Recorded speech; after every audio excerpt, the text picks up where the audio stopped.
Opposition leader Peter Dutton has weighed in on the Voice debate today after a meeting in Alice Springs with local small business owners and youth organisations who work with Indigenous children and, of course, members of state and local governments. Have a look.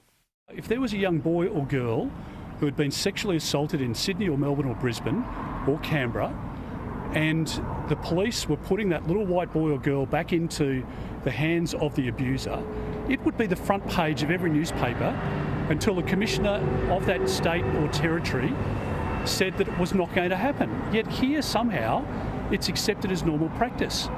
How can those little children continue to be abused? How in our country can we allow that to be commonplace? It's unacceptable. And it comes after former Prime Minister John Howard said earlier today that the Northern Territory government is making the same mistakes that forced his government to launch the intervention more than 15 years ago. We've seen the same failure virtually repeated in the same part of Australia. Now that's a failure of government, and having a voice won't stop that.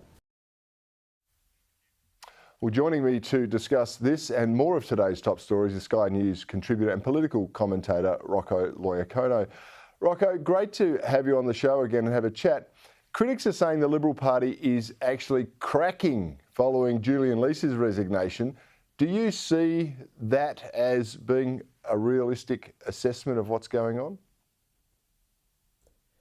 Well, good evening, Cory. Look, I don't think so. I mean, the Liberal Party has a tradition of its members being able to express their view quite freely. But I think what we've seen in the last week or so is the Liberal Party actually return to defending the principle, one of the principles that it was founded on, that everyone is equal under the law. I mean, the dignity of the individual. And John Howard touched on that, and he has been consistent on this through basically his political life. He said way back in 1988 when Bob Hawke was proposing a treaty that he acknowledged that wrongs were done in the past but to Aboriginals, but they weren't done by him or his parents or our parents.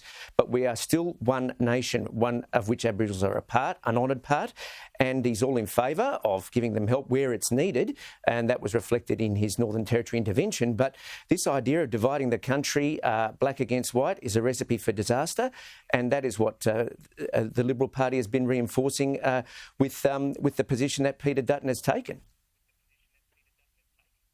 Yeah, I think you're exactly right. It is overturning some of the fundamental principles upon which our party has been founded. But Peter Dutton is also under the pump by all the lefties who want a yes vote. But today he received some support from Julian Leeser. Have a look at this. I 100% support Peter Dutton's leadership of our party. I remain a loyal Liberal. I remain a member of the party. I remain the Liberal member for Berowra. All right, Rocco, do you think this plays well for the Libs? Does it show they're still a united party, even though there are different views on this Voice proposal? Well, there were different views on the Republic, Cory. John Howard and Nick Minchin, among others, were completely against the Republic, and Peter Costello, who was the Deputy Leader of the Liberal Party, was completely in favour of the proposal. At the end of the day, this is what we need. We need a debate, which is what we haven't had up until now. And hopefully, as time goes on, the position of people like Julian Leeser, who are well-intentioned in expressing their support for the Voice, hopefully what will come out of this debate is what came out in the Republican referendum, that once people actually realise what this is about, that they will say, look, this is not a good idea and we do not want to insert race into the Constitution. And we already have an example of this, and I'm not sure why people like Leeser and others who are for the Voice have ignored this, but we have seen this in Canada already. I mean, Leeser's proposal, he said his proposal would remove questions and doubts about activist judges. But the same thing happened in Canada in the 1980s when they inserted the Charter of Rights and Freedoms into the Constitution, and people were saying, look, once you put this in the Constitution, it will be a legal free-for-all by judges.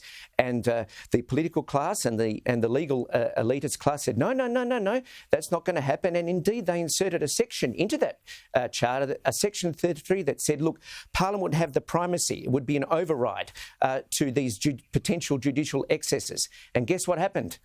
That section 33 has never been used. It has never been used in Canada, and judges pretty much over there have had a legal free-for-all. And the political reality of this, once we actually start having this debate and things like that are actually put out there, the political reality is that we will lead to a co-governance model, which is exactly what has happened in Canada, where Parliament will actually defer to this new bureaucratic body. And even Anthony Albanese has said, look, it would be a very brave Parliament that would ignore the voice. He did indeed. And I do note that First Nations, that term was first used in Canada. It's now been adopted over here. We do not want to adopt more of the Canadian model.